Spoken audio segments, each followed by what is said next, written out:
నమస్కారం సామాన్యుడి న్యూస్ కి స్వాగతం. ముందుగా ముఖ్యాంశాలు.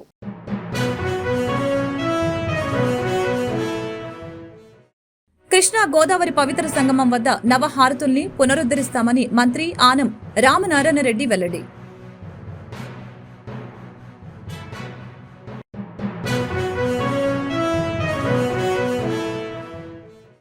నగరంలో హరిఘర్ తిరంగా జాతీయ జెండా ర్యాలీ పాల్గొన్న బీజేపీ రాష్ట్ర అధ్యక్షురాలు పురంధేశ్వరి, సెంట్రల్ ఎమ్మెల్యే బోండా ఉమామేశ్వరరావులు. ప్రతి ఇంటిపై జెండా ఆవిష్కరించాలని పలువురు నేతల వెల్లడి. మాజీ మంత్రి జోగి రమేష్ కుమారుడు రాజీవ్ అరెస్టు. అగ్రిగోల్డ్ భూముల వ్యవహారంలో ఆరోపణలు ఎదుర్కొంటున్న జోగి రమేష్ సిఐడి జప్తులో ఉన్న భూముల్ని కొనుగోలు చేసి విక్రయించినట్లు ఆరోపణ.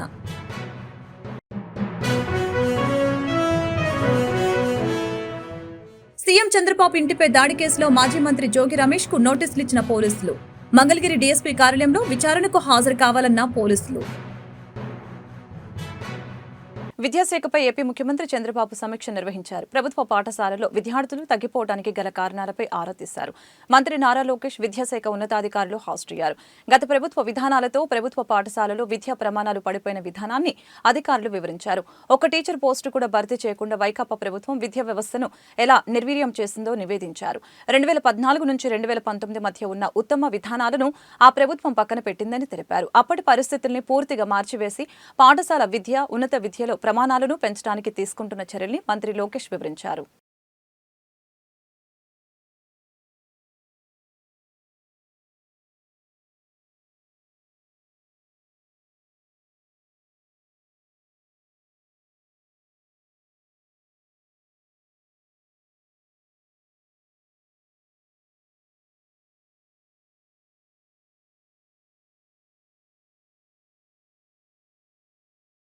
AP deputy CM Pawan Kalyan శ్రీహరికోటకు చేరుకున్నారు. షార్లో నిర్వహిస్తున్న జాతీయ అంతరిక్ష దినోత్సవ కార్యక్రమంలో ఆయన పాల్గొన్నారు. ఈ సందర్భంగా ఆయన కుమార్తె ఆద్యతో కలిసి శ్రీహరికోటకు వచ్చారు. షార్లో హెలీప్యాడ్ వద్ద అధికారులు ఆయనకు ఘన స్వాగతం పలికారు. తొలుత రేణిగుంట విమానాశ్రయానికి చేరుకున్న పవన్ అక్కడి నుంచి హెలికాప్టర్లో శ్రీహరికోటకు వచ్చారు.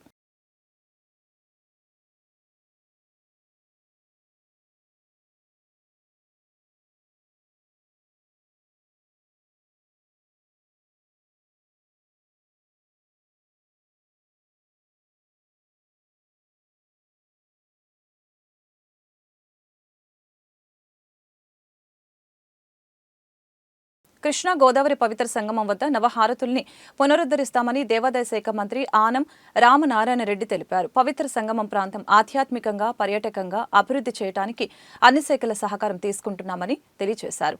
ప్రధానంగా సిఆర్డీఏ నుంచి నిధులు కేటాయించేలా చర్యలు తీసుకుంటున్నట్లు మున్సిపల్ అడ్మినిస్ట్రేషన్ మంత్రి పొంగూరు నారాయణ తెలిపారు. ఫెర్రీఘాట్ సమీపంలోని పవిత్ర సంగమం ప్రాంతంలో నవహారతుల్ని పునరుద్ధరించాలన్న సీఎం ఆదేశాలతో మంత్రుల బృందం మంగళవారం పవిత్ర సంగమాన్ని పరిశీలించి అనుబంధ శాఖల అధికారులతో సమీక్ష నిర్వహించారు. ఈ సందర్భంగా మంత్రి ఆనం రామనారాయణ రెడ్డి మాట్లాడారు. నవహారతుల్ని 30 నుండి 45 రోజుల లక్ష్యంగా నిర్ణయించుకొని ప్రతిష్టాత్మకంగా నిర్వహిస్తామని తెలిపారు. ఇప్పటికే వివిధ శాఖల అధికారులతో మాట్లాడడం జరిగిందని అన్నారు. గత ప్రభుత్వం పవిత్ర సంగమం ప్రాంతం విశిష్టతను చెడగొట్టిందని తెలిపారు. నిత్యం అక్కడ కృష్ణమ్మకిచ్చే జలహారతుల్ని కూడా నిలిపివేసిందని ఆవేదన వ్యక్తం చేశారు. అలాగే పర్యాటకానికి కూడా పెద్దపీట వేస్తూ అందుకు అవసరమైన చర్యలు తీసుకుంటున్నట్లు చెప్పారు. నదికి ఆవల వైపు ఉన్న లంక భూముల్ని కూడా సేకరించి పర్యాటక కేంద్రంగా అభివృద్ధి చేస్తామని తెలియజేశారు. వైదిక కమిటీ సభ్యులతో చర్చించి ఏ ఆలయం కట్టాలనే దానిపై ఒక నిర్ణయానికి వస్తామని అన్నారు. పవిత్ర సంగమం ఎప్పుడూ భక్తులతో, పర్యాటకులతో కిటకిటలాడేలా ఏర్పాట్లుంటాయని తెలిపారు. మరొకసారి కమిటీ సభ్యులు సమావేశమై పక్కా ప్రణాళికలు సిద్ధం చేస్తామని అన్నారు. కార్యక్రమంలో రాష్ట్ర మంత్రులు పొంగూరు నారాయణ, కొలుసు పార్థసారథి పాల్గొన్నారు. ఇక్కడ ఒక ఆలయం కావాలి, ఉంటే బాగుంటుంది. ఇది ఒక ఆధ్యాత్మిక కేంద్రంగా కృష్ణమ్మ హారతులతోనే కాకుండా ఇక్కడ ఒక ఆలయం ఉండి ఆధ్యాత్మికంగా ఈ కేంద్రాన్ని పర్యాటక రంగంగా దీన్ని తీర్చిదిద్దాలనేది ఇవాళ మా అందరి అభిప్రాయం. ముఖ్యంగా మంత్రివర్గ ఉపసంఘం యొక్క ఆలోచన విధానం. దీన్ని ముఖ్యమంత్రి గారి దగ్గర కూడా పెట్టడం జరుగుతుంది. నిన్న చర్చల్లో జిల్లా కలెక్టర్ గారు కూడా వచ్చారు. గతంలో ఆమె ఇక్కడ సబ్ కలెక్టర్ ఉన్నప్పుడే ఈ కార్యక్రమం ఇక్కడ మొదలైంది. అప్పుడు ముఖ్యమంత్రి గారే ఈ ప్రాంతంలో దీనికి మరి దగ్గరగా ఉన్నటువంటి ఒక 50 ఎకరాల భూమిని సమీకరించండి, అక్కడ మంచి ఆలయం కట్టాలి. ఆలయానికి అనుబంధంగా వచ్చేటువంటి యాత్రికులకి, పర్యాటక రంగ అభివృద్ధిలో కూడా కొంత కమర్షియల్ యాక్టివిటీ ఉండే విధంగా ఏర్పాటు చేద్దామని గతంలోనే ముఖ్యమంత్రిగా చంద్రబాబు నాయుడు గారు వారు ఆదేశాలు ఇవ్వడం జరిగిందని జిల్లా కలెక్టర్ గారు కూడా ఇవాళ చెప్పడం జరిగింది. కాబట్టి ఆ భూమి యొక్క విషయాలన్నీ కూడా చూడడం జరుగుతుంది. అలాగే ఈ లంకల విషయం కూడా పార్సారథి గారు రేజ్ చేశారు. దాన్ని కూడా రెవెన్యూ అధికారులు పరిశీలన చేసి నెక్స్ట్ సబ్ కమిటీ మీటింగ్ దగ్గరికి తీసుకొస్తారు. దాన్ని ఏ విధంగా చేయాలి అనేటువంటి విషయంలో ముఖ్యమంత్రి గారి దగ్గర తీసుకునే చర్యలు నిర్ణయంలో వాటిని కూడా భాగం అవుతాయి. అలాగే ఆలయం కూడా ఏ ఆలయం కట్టాలి, ఎలాంటి ఆలయం కట్టాలి. వచ్చిన అధికారులకు, మీడియా పర్సన్ నమస్కారాలు. 2014 నుంచి 19 దాకా ఈ యొక్క స్థలాన్ని ఒక పవిత్రమైన ఇదిగా ఇక్కడ కృష్ణా గోదావరి రెండు కలిసే పాయింట్, దీన్ని పవిత్ర సంఘం అనే పేరు పెట్టి చాలా బాగా చేయటం జరిగింది. అయితే గత ప్రభుత్వం దాన్ని నిర్మాణం చేసి పక్కన పడేసింది. అయితే ఈరోజు మా ముఖ్యమంత్రి నారా చంద్రబాబు నాయుడు గారు రావటం, ఇమీడియట్గా దీన్ని టేకాఫ్ చేయమని కన్సర్న్ మంత్రి రామనారాయణ గారికి, ఎన్విరాన్మెంట్ మంత్రి గారికి చెప్పడం, వారు యాక్చువల్గా ఇది అన్ని డిపార్ట్మెంట్తో కోఆర్డినేషన్ చేసుకొని చేసేది, అంటే ఇన్ఫ్రాస్ట్రక్చర్ దాని విషయం నిన్న యాక్చువల్గా వారి ఆఫీస్లో రివ్యూ పెట్టారు. ఇవాళ ఇక్కడికే వచ్చి రివ్యూ పెట్టి యాక్చువల్గా చేస్తామనే ఉద్దేశంతో రావటం జరిగింది. ఇప్పుడు కన్సర్న్ డిపార్ట్మెంట్స్కి అంతా ఇన్స్ట్రక్షన్ ఇచ్చారు. మా మున్సిపల్ డిపార్ట్మెంట్ నుంచి అయితే యాక్చువల్గా కొండపల్లి మున్సిపాలిటీ కమిషనరు ఈ యొక్క ఏరియాలో కావాల్సిన శానిటేషన్ కావచ్చు, వాటర్ కావచ్చు, ఎలక్ట్రిసిటీ కావచ్చు, రోడ్లు మరామత్తు కావచ్చు, ఈ వర్క్ అంతా వారు చేసే విధంగా ఆదేశించాం. వాళ్ళకి కావాల్సిన ఫండ్స్ కూడా సిఆర్డీ నుంచి, అంటే వాళ్ళకి వచ్చే ఇన్కమ్ చాలా తక్కువ, దాంతో చేయడం కష్టం అవుతుంది. అందువల్ల సిఆర్డీ వాళ్ళు సపోర్ట్ చేస్తారు. సిఆర్డీ వాళ్ళకి వర్క్ ఎక్కువ ఉంటుంది కాబట్టి వాళ్ళు చేయలేరు, కాబట్టి వాళ్ళు ఫైనాన్షియల్గా సపోర్ట్ చేస్తారు. ఎగ్జిక్యూషన్ వచ్చి కొండపల్లి మున్సిపాలిటీ వాళ్ళని చేయమన్నా. ఒక ఐకానిక్ ప్లేస్గా మారటానికి అవకాశం ఉన్న స్థానం ఇది. పవిత్రతో పాటు మంచి లొకేషన్ కూడా, కాబట్టి దీన్ని అభివృద్ధి చేసుకుంటే బాగుంటుంది అనేది నా అభిప్రాయం. దానికి తోడు దీన్ని ఒక ఆధ్యాత్మిక సెంటర్గా డెవలప్ చేయాలంటే హారతులు ఒక్కటే సరిపోవు. ఇక్కడ ఒక మంచి గుడి, పెద్ద గుడి, ఏదో చిన్న గుడిలా కాకుండా టీటీడీ సహకారం, ఎండోమెంట్ సహకారం మంత్రి గారు ఆలోచించి ఒక పెద్ద గుడిని కనుక ఏర్పాటు చేస్తే ఇది ఒక పుణ్యక్షేత్రం లాగా మనం భవిష్యత్తులో తీర్చిదిద్ది దానికి అకామిడేషన్స్ అంటే కాటేజెస్ కానీ అవన్నీ కూడా ఏర్పాటు చేస్తే బాగుంటుంది. దాంతోపాటు ఈ వాటర్ ప్రకాశం వ్యాలీ దగ్గర నుంచి ఇక్కడి వరకు కూడా సర్టన్ లెవెల్ మెయింటైన్ అవుతూనే ఉంటుంది సమ్మర్లో కూడా. కాబట్టి స్పోర్ట్స్ వరద వచ్చినప్పుడు అయితే కొంచెం ఎక్కువ వస్తుంది, అదర్వైజ్ ఎప్పుడు కూడా వాటర్ లెవెల్ మెయింటైన్ అవుతూ ఉంటుంది. కాబట్టి ఈ వాటర్ స్పోర్ట్స్ కూడా బోటింగ్ ప్రకాశం బ్యారేజ్ నుంచి దాదాపు 3-4 కిలోమీటర్ 5-6 కిలోమీటర్లు ఉంటుందేమో వాటర్లో. సో ఇంత మంచి బోటింగ్ ఉంటే ఈ సెంటర్ కూడా అలైడ్గా డెవలప్ అవుతుంది, కాబట్టి అదొకటి ఆలోచన చేయాలి. దాంతోపాటు ఎదురుగుండా ఉన్న లంకలు ఏదైతే ఉన్నాయో నాకు తెలిసి కొంతమంది పేద రైతులకి అసైన్మెంట్ ఇచ్చుంటారేమో, వారందరినీ కూడా ఒప్పించి దాన్ని కూడా మళ్ళీ కొంచెం లెవెల్ పెంచి దాన్ని కూడా అక్కడ ఏదైనా డెవలప్ చేస్తే టూరిస్ట్ ప్లేస్గా, ఎందుకంటే విజయవాడకి అమరావతికి సాయంత్రానికి కానీ లేకపోతే హాలిడేస్కి కానీ వీకెండ్కి కానీ ప్రజలకి ఎక్కడ ఆహ్లాదకరమైన వాతావరణంలో. ప్రధానమంత్రి నరేంద్ర మోదీ పిలుపు మేరకు స్వాతంత్ర్య దినోత్సవాన్ని పురస్కరించుకుని ప్రతి ఇంటిపై జాతీయ జెండా అనే నినాదంతో హర్ఘర్ తిరంగా ర్యాలీ కార్యక్రమం నిర్వహించడం జరిగిందని భారతీయ జనతా పార్టీ రాష్ట్ర అధ్యక్షురాలు తెలిపారు. మన జాతీయ భావాన్ని నలుదిశలా విస్తరించాలని, దేశ విదేశాల్లో సైతం జాతీయ భావాన్ని పెంపొందించాలని ఆమె అన్నారు. ప్రతి ఒక్కరూ జాతీయ జెండాని తమ ఇళ్లపై ఆవిష్కరించుకోవాలని ఆమె కోరారు. స్వాతంత్ర్య దినోత్సవాన్ని పురస్కరించుకొని విద్యార్థులలో దేశభక్తిని, జాతీయ భావాన్ని నింపేందుకు జాతీయ జెండాలతో ర్యాలీ, అలాగే ప్రతి ఇంటిపై జాతీయ జెండా అనే నినాదంతో మంగళవారం ఏలూరు రోడ్లోని అప్సరా టాకీ సెంటర్ వద్ద నుంచి చుట్టుకుంట సెంటర్ వరకు, దుర్గాపురంలోని సుభాష్ చంద్రబోస్ విగ్రహం వరకు హర్ఘర్ తిరంగా ర్యాలీ కార్యక్రమాన్ని నిర్వహించడం జరిగింది. ఈ కార్యక్రమానికి ముఖ్య అతిథులుగా భారతీయ జనతా పార్టీ రాష్ట్ర అధ్యక్షురాలు, రాజమండ్రి నియోజకవర్గ పార్లమెంటు సభ్యురాలు దగ్గుపాటి పురంధేశ్వరి, సెంట్రల్ నియోజకవర్గ శాసనసభ్యులు బోండా ఉమామేశ్వరరావు, విశాఖ ఉత్తరం శాసనసభ్యులు విష్ణుకుమార్ రాజులు పాల్గొన్నారు. ఈ సందర్భంగా పురంధేశ్వరి, బోండా ఉమ మాట్లాడారు. ప్రధానమంత్రి పిలుపు మేరకు మన జాతీయ జెండాని మన ఇంటి మీద ఆవిష్కరించుకోవాలని ఈ కార్యక్రమాన్ని నిర్వహించడం జరిగిందని తెలిపారు. ఇది ఒక పార్టీ కార్యక్రమం కాదని, ఇది దేశ కార్యక్రమమని వ్యాఖ్యానించారు. మన స్వాతంత్ర దినోత్సవాన్ని దేశ విదేశాల్లో చాటి చెప్పాలని పిలుపునిచ్చారు. ఈ కార్యక్రమంలో వివిధ కాలేజీల విద్యార్థులు, భారతీయ జనతా పార్టీ నాయకులు, కార్యకర్తలు వందలాదిగా పాల్గొని జయప్రదం చేశారు. రాబోయే తరంలో కూడా జాతీయ భావాన్ని పెంపొందించాలి అనేటువంటి ఆలోచనతోటి పెద్ద సంఖ్యలో చిన్నపిల్లల్ని కలుపుకునే కార్యక్రమాన్ని నిర్వహించడం అనేది ఈ సంవత్సరం మనం పెట్టుకున్నటువంటి కార్యక్రమం. దాంట్లో భాగంగానే మరి స్కూల్ పిల్లల్ని కూడా కలుపుకుని ఇవాళ ఈ కార్యక్రమాన్ని మేమందరం కూడా నిర్వహించుకోవడం జరుగుతుంది. ఇది కేవలం ఒక పార్టీ కార్యక్రమం కాదు, దేశానికి సంబంధించినటువంటి కార్యక్రమం ఇది.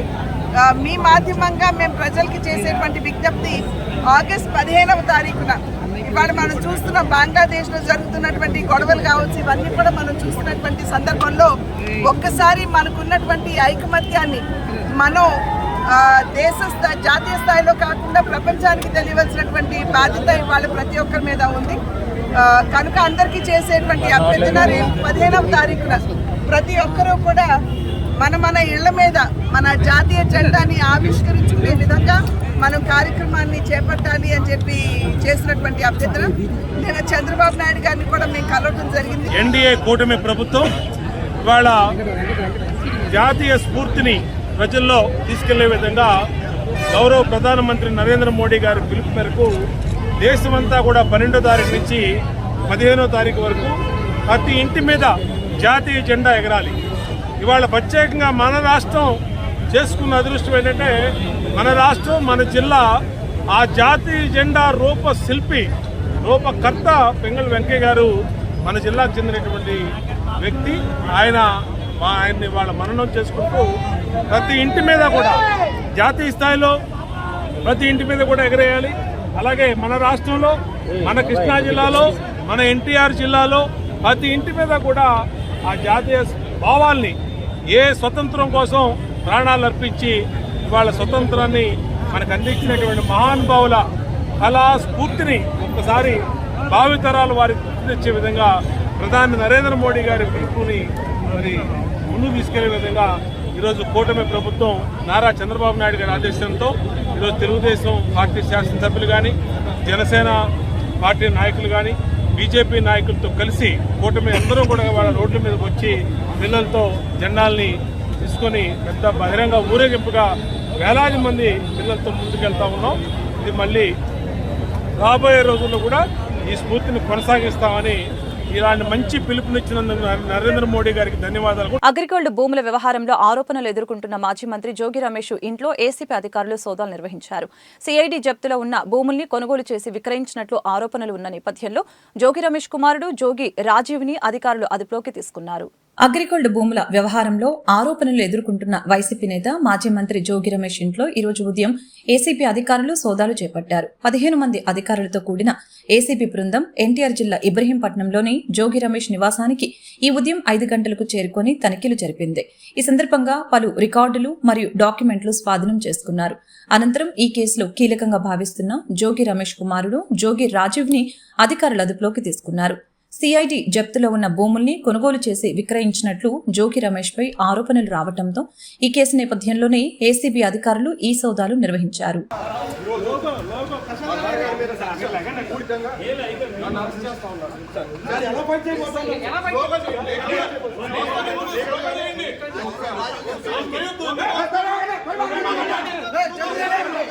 తన కొడుకును అరెస్టు చేయడం సరికాదని మాజీ మంత్రి జోగి రమేష్ ఆవేదన వ్యక్తం చేశారు.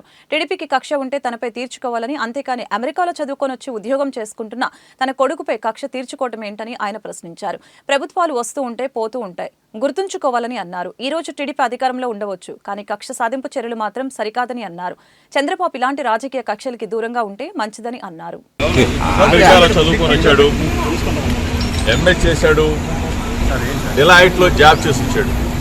అసలు అమాయకంగా ఎటువంటి తప్పు చేయనటువంటి మా కుటుంబాన్ని నా మీద కక్ష ఉంటే ఉండొచ్చు చంద్రబాబు నాయుడు గారికి, నా మీద కక్ష ఉంటే ఉండొచ్చు లోకేష్కి. ఎగిరిగోల్డ్ ఏంటి బాబు, ఎగిరిగోల్డ్ ఆస్తులు ఆల్రెడీ అటాచ్మెంట్లో ఉన్నాయి. మొట్టమొదటిసారిగా నేను మీడియా ముందు మాట్లాడుతూ ఉన్నా. మొట్టమొదటిసారిగా ప్రభుత్వం అధికారంలోకి వచ్చిన తర్వాత మొట్టమొదటిసారిగా మీడియా ముందు దయచేసి నేను మిమ్మల్ని అడుగుతా ఉన్నా, నా మీద కక్ష ఉంటే నా మీద తీర్చుకోండి. అంటే అభవం శుభం తెలియని నా కుమారుడి మీద, అమెరికాలో చదివి వచ్చాడు, ఎంఎస్ చేశాడు, డిలాయిట్లో జాబ్ చేస్తున్నా నా కుమారుడి మీద మీరు తీర్చుకునే కార్యక్రమం చేయటం న్యాయమేనా, మీకు ధర్మమేనా అని అడుగుతా ఉన్నా. దయచేసి ఆలోచన చేసుకుని అడుగుతా ఉన్నా. ప్రభుత్వాలు వస్తూ ఉంటాయి, పోతూ ఉంటాయి. మీరు అధికారంలో ఉన్నారు, దయచేసి ఒకసారి ఆలోచన చేసుకోండి. మేము అధికారంలో ఉన్నప్పుడు మీ మీద దాడికి రాలా. దయచేసి మీరు ఆ మైండ్లో కానీ ఆ ఆలోచన కానీ ఉంటే తీసేసుకోండి. ఆనాటి ముఖ్యమంత్రి జగన్మోహన్ రెడ్డి గారి మీద అయ్యన్న పాత్రుడు గారు చేసిన విమర్శల్ని నానా బూతులు తిట్టిన తర్వాత మీ ఇంటికి వచ్చి ఒక పెద్ద మనిషికి నిరసన తెలియజేయడానికి వచ్చాను తప్ప మీకు చెప్తే ఈ వ్యవస్థని మారుస్తారేమో, 40 సంవత్సరాల చరిత్ర ఉన్న రాజకీయ అనుభవం ఉన్న చంద్రబాబు నాయుడు గారు ఒక మంచి చేస్తారేమో, ఒక మంచి ఉద్దేశంతో రాజకీయాలను తీసుకొస్తారేమో అని చెప్పేసి మేము ఆలోచన చేశాం. కానీ దయచేసి ఇటువంటి మార్గాలకి ఒడి కట్టవద్దు చంద్రబాబు నాయుడు గారు. సీఎం చంద్రబాబు ఇంటిపై దాడి కేసులో మాజీ మంత్రి జోగి రమేష్ కి పోలీసులు నోటీసులు ఇచ్చారు. మంగళగిరి డీఎస్పీ కార్యాలయంలో విచారణకు హాజరు కావాలని పోలీసులు కోరారు. సీఎం చంద్రబాబు నివాసంపై దాడి కేసులో విచారణకు హాజరు కావాలని మాజీ మంత్రి వైసీపీ నేత జోగి రమేష్ కి పోలీసులు నోటీసులు జారీ చేశారు. ఇవాళ సాయంత్రం మంగళగిరి డీఎస్పీ ఆఫీసులో విచారణకు హాజరు కావాలని తెలిపారు.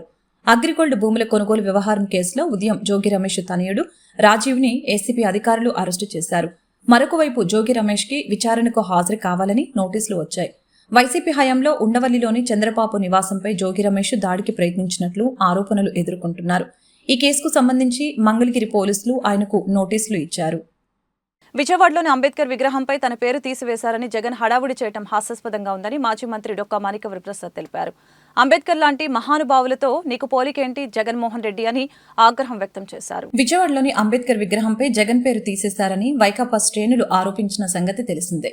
ఈ విషయమై టీడీపీ నేత మాజీ ఎమ్మెల్సీ డొక్కా మాణిక్య వరప్రసాద్ అంబేద్కర్ సామాజిక మహాశిల్పాన్ని ఇక్కడ జరిగిన పరిస్థితిని పరిశీలించారు. ఈ సందర్భంగా ఆయన మాట్లాడుతూ అంబేద్కర్ కి ఏదో జరిగింది అని ప్రతిపక్ష నేతలు దుష్ప్రచారం చేస్తున్నారని మండిపడ్డారు. ఇక్కడ జగన్మోహన్ రెడ్డి పేరు తొలగించారు కానీ విగ్రహం మొత్తం బాగానే ఉందని చెప్పారు. జగన్ పేరు మాత్రమే తొలగించారు.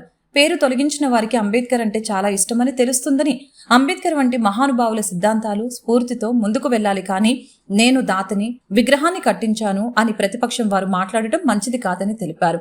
మహానుభావుడు అంబేద్కర్, అతని కాలిగోటికి సరిపోము మనము. అలాంటిది అంబేద్కర్ పేరుకి సమానంగా జగన్ పేరు ఉండటం చూసి అంబేద్కర్ వాదులు సహించలేకపోతున్నారు. అందుకే జగన్ పేరు మాత్రమే తొలగించారని డొక్కా మాణిక్య వరప్రసాద్ స్పష్టం చేశారు. బాబాసాహెబ్ అంబేద్కర్ విగ్రహ సాక్షిగా ఈరోజు ఇక్కడ జరిగిన పరిస్థితుల్ని అంచనా వేయడానికి మిత్రులతో కలిసి రావడం జరిగింది. కొన్ని రాజకీయ పార్టీలు, ముఖ్యంగా ప్రతిపక్షం, వాళ్ళ ఛానల్స్ ద్వారా, వాళ్ళ మీడియాస్ ద్వారా వాళ్ళకున్న అంబేద్కర్ గారి విగ్రహానికి అపరిదృష్టి తెచ్చారు, లేదా అపవాదం జరిగిందని ఒక దుష్ప్రచారాన్ని చేస్తాం. ఇక్కడికి వచ్చి చూశాక ఏమీ లేదు. ఇక్కడ జరిగింది ఏంటంటే అంబేద్కర్ గారి మహాశిల్పం, సామాజిక న్యాయ మహాశిల్పం అంతవరకు బాగానే ఉంది. ఆ తర్వాత జగన్మోహన్ రెడ్డి గారి పేరుని తొలగించారు. విగ్రహం బ్రహ్మాండంగా ఉంది. బహుశా భారతదేశంలో ఒక మంచి అంబేద్కర్ గారి విగ్రహంలో విగ్రహం మంచి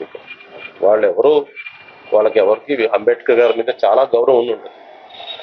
చాలా అంబేద్కర్ గారిని గౌరవించే వాళ్ళే ఆ పని చేసి ఉంటారు. జగన్మోహన్ రెడ్డి గారి పేరుని తొలగించారు. ఈ సందర్భంగా మనం ఒకటి ఆలోచించాలి. ఆ మహాశిల్పాన్ని మనం ఫోకస్ చేయాలి, వారి స్ఫూర్తిని ఫోకస్ చేయాలి. కానీ ఆ విగ్రహాలు, మహానుభావుల విగ్రహాలు పెడతా ఉంటాం. అంబేద్కర్ గారి పెద్దోళ్ళు మహానుభావులు చాలా విగ్రహాలు పెట్టాం, లేకపోతే దేవుళ్ళ విగ్రహాలు పెడతాం, అంటే మన స్ఫూర్తి ప్రదాతల విగ్రహాలు పెడతా ఉంటాం.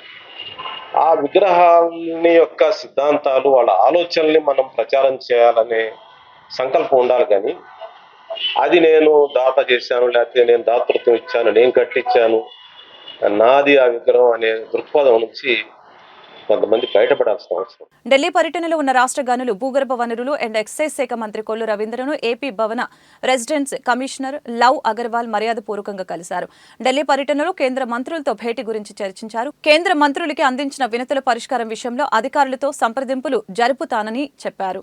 కేంద్రం రాష్ట్రం నుంచి రావాల్సిన సహకారం విషయంలో పూర్తి తోడ్పాటు అందిస్తానని రిపీట్. కేంద్ర మంత్రులకు అందించిన వినతుల పరిష్కారం విషయంలో అధికారులతో సంప్రదింపులు జరుపుతానని తెలిపారు. కేంద్రం నుండి రాష్ట్రానికి రావాల్సిన సహకారం విషయంలో పూర్తి తోడ్పాటు అందిస్తానని మంత్రి కొల్లు రవీంద్రకు వివరించారు. 25వ రోజు మంత్రి నారా లోకేష్ ప్రజా దర్బార్కు ప్రజలు వినతులు వెల్లువెత్తుతూ ఉన్నాయి. ప్రతి ఒక్కరికి అండగా ఉంటామని మంత్రి హామీ ఇచ్చారు. సమస్యలు స్వయంగా పరిశీలించిన లోకేష్ సత్వర పరిష్కారానికి సిబ్బందికి ఆదేశాలు జారీ చేశారు. ఆపదలో ఉన్న వారికి అండగా నిలుస్తున్న విద్య, ఐటీ, ఎలక్ట్రానిక్ శాఖల మంత్రి నారా లోకేష్ ప్రజా దర్బార్కి 25వ రోజు వినతులు వెల్లువెత్తాయి. ఉండవల్లిలోని నివాసంలో జరిగే ప్రజా దర్బార్కి మంగళగిరి నియోజకవర్గంతో పాటు రాష్ట్ర వ్యాప్తంగా ప్రజలు పెద్ద ఎత్తున తరలివచ్చారు. మంత్రిని నేరుగా కలిసి తమ సమస్యల్ని విన్నవించారు. ప్రతి ఒక్కరి విజ్ఞప్తిని పరిశీలించిన మంత్రి నారా లోకేష్ సత్వర పరిష్కారానికి సిబ్బందికి ఆదేశాలు జారీ చేశారు. మంగళగిరి నియోజకవర్గం ఉండవల్లి గ్రామంలోని జామాయిల్ తోట ప్రాంతంలో 300 మీటర్ల సిమెంట్ రోడ్డు నిర్మాణంతో పాటు డ్రైనేజీ సదుపాయం కల్పించాలని పి సంపత్ కుమార్ నారా లోకేష్ ను కలిసి విజ్ఞప్తి చేశారు. ఆర్థిక ఇబ్బందులతో సతమతమవుతున్న తనకి ఉద్యోగం కల్పించి ఆదుకోవాలని మంగళగిరికి చెందిన తిరువేదుల నాగశ్రావణి కోరారు. రోడ్డు ప్రమాదంలో తన కుమారుడు మృతి చెందాడని, ప్రమాద బీమా చెల్లింపులో ఎదురవుతున్న ఇబ్బందుల్ని తొలగించాలని దుగ్గిరాలకు చెందిన ఎస్ దుర్గా మల్లేశ్వరి విజ్ఞప్తి చేశారు. బ్రెయిన్ ట్యూమర్ వ్యాధితో బాధపడుతున్న తన కుమార్తెకి వైద్య సాయం అందించడంతో పాటు పెన్షన్ మంజూరు చేసి ఆదుకోవాలని మంగళగిరికి చెందిన మహమ్మద్ అబ్దుల్ ముజీబ్ విజ్ఞప్తి చేశారు. అద్దె ఇంట్లో జీవనం సాగిస్తున్న తనకు ఎలాంటి ఆధారం లేదని, ఇల్లు మంజూరు చేయాలని పొలకంపాడుకు చెందిన మేక నారాయణమ్మ కోరారు. ఆయన ఈ విజ్ఞప్తుల్ని పరిశీలించి అండగా ఉంటానని నారా లోకేష్ హామీ ఇచ్చారు.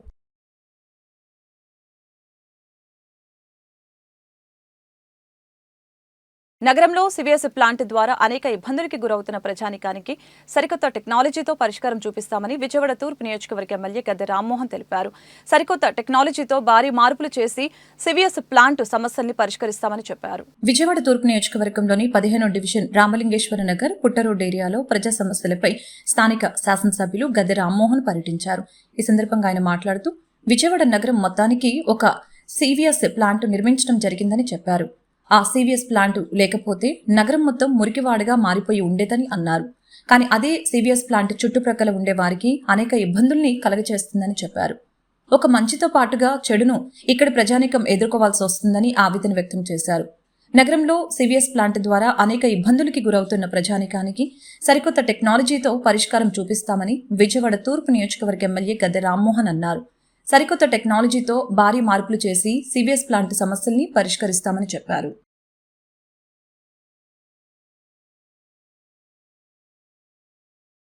మాజీ మంత్రివర్యులు సత్తెనపల్లి శాసనసభ సభ్యులు శ్రీ కన్నా లక్ష్మీనారాయణ వారి జన్మదినం సందర్భంగా స్వగృహం నందు మర్యాదపూర్వకంగా కలుసుకుని వారికి మొక్కను బహుకరించి కేక్ కటింగ్ కార్యక్రమంలో పాల్గొన్న జన్మదిన శుభాకాంక్షలు తెలియజేయడం జరిగింది. ఏపీ ఐఐసీ భవనంలో వైద్య శాఖకు సంబంధించిన రివ్యూ మీటింగ్ ఏర్పాటు చేసిన వైద్య ఆరోగ్య శాఖ. ఈ సమావేశానికి ముఖ్య అతిథిగా వైద్య ఆరోగ్య శాఖ మంత్రి సత్యకుమార్, ప్రిన్సిపల్ సెక్రటరీ కృష్ణబాబు, పలువురు అధికారులు పాల్గొన్నారు. ప్రభుత్వ ఆసుపత్రుల ఇన్ అవుట్ పేషెంట్లను వారికి గతంలో ఉన్న దానికంటే మెరుగైన వైద్యం అందించేందుకు తీసుకోవాల్సిన పలు అంశాలపై సమీక్ష నిర్వహించారు. వైద్య ఆరోగ్య శాఖలో పలు కీలక అంశాలపై వాటి పురోగతులపై అధికారులతో సమీక్ష నిర్వహించారు.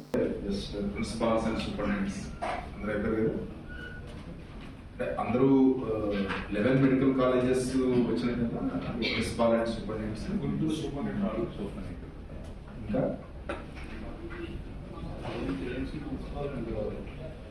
ఏఎంసీ ప్రిన్సిపాల్ అనేది వైస్ ప్రిన్సిపాల్ రాజేంద్ర ప్రసాద్. 7-11 పాత మెడికల్ కాలేజీలు, 5 కొత్త మెడికల్ కాలేజీలు, అదేవిధంగా 17 సూపర్ స్పెషాలిటీ హాస్పిటల్, మొత్తం కలిపి 33 ఆసుపత్రులు, మెడికల్ కాలేజీలకు సంబంధించిన ప్రిన్సిపాల్, సూపరింటెండెంట్తో సమావేశం నిర్వహించడం జరిగింది. ఈ సమావేశంలో ఏ రకంగా మెరుగైన వైద్య సేవలను అందించవచ్చు, ఏ రకంగా ప్రజల్లో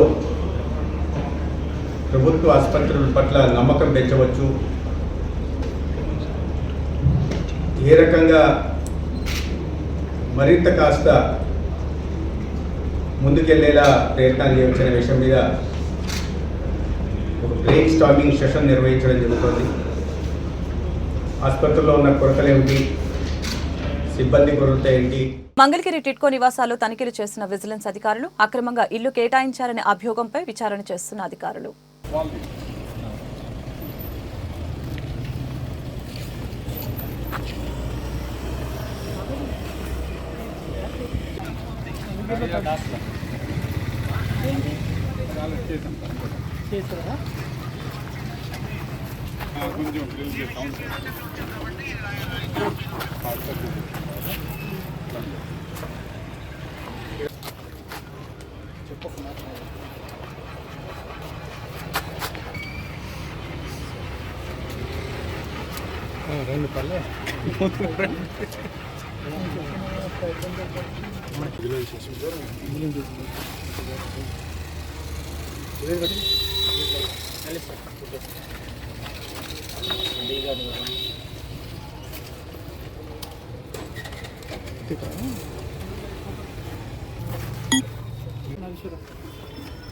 షీట్ అది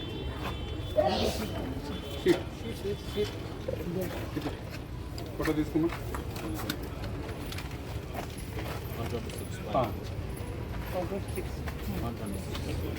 ఓకేనా? ఫోటో తీసుకున్నావా?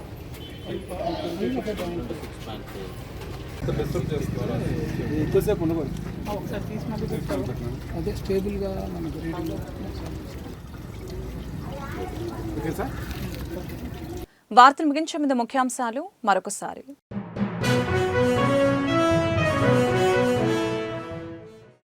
కృష్ణా గోదావరి పవిత్ర సంగమం వద్ద నవహారతుల్ని పునరుద్ధరిస్తామని మంత్రి ఆనం రామనారాయణ రెడ్డి వెల్లడి.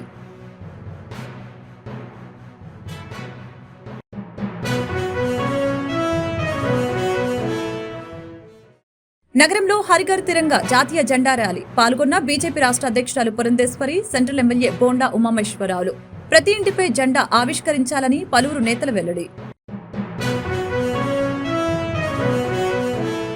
మాజీ మంత్రి జోగి రమేష్ కుమారుడు రాజీవ్ అరెస్టు. అగ్రిగోల్డ్ భూముల వ్యవహారంలో ఆరోపణలు ఎదుర్కొంటున్న జోగి రమేష్ సిఐడి జప్తులో ఉన్న భూముల్ని కొనుగోలు చేసి విక్రయించినట్లు ఆరోపణ.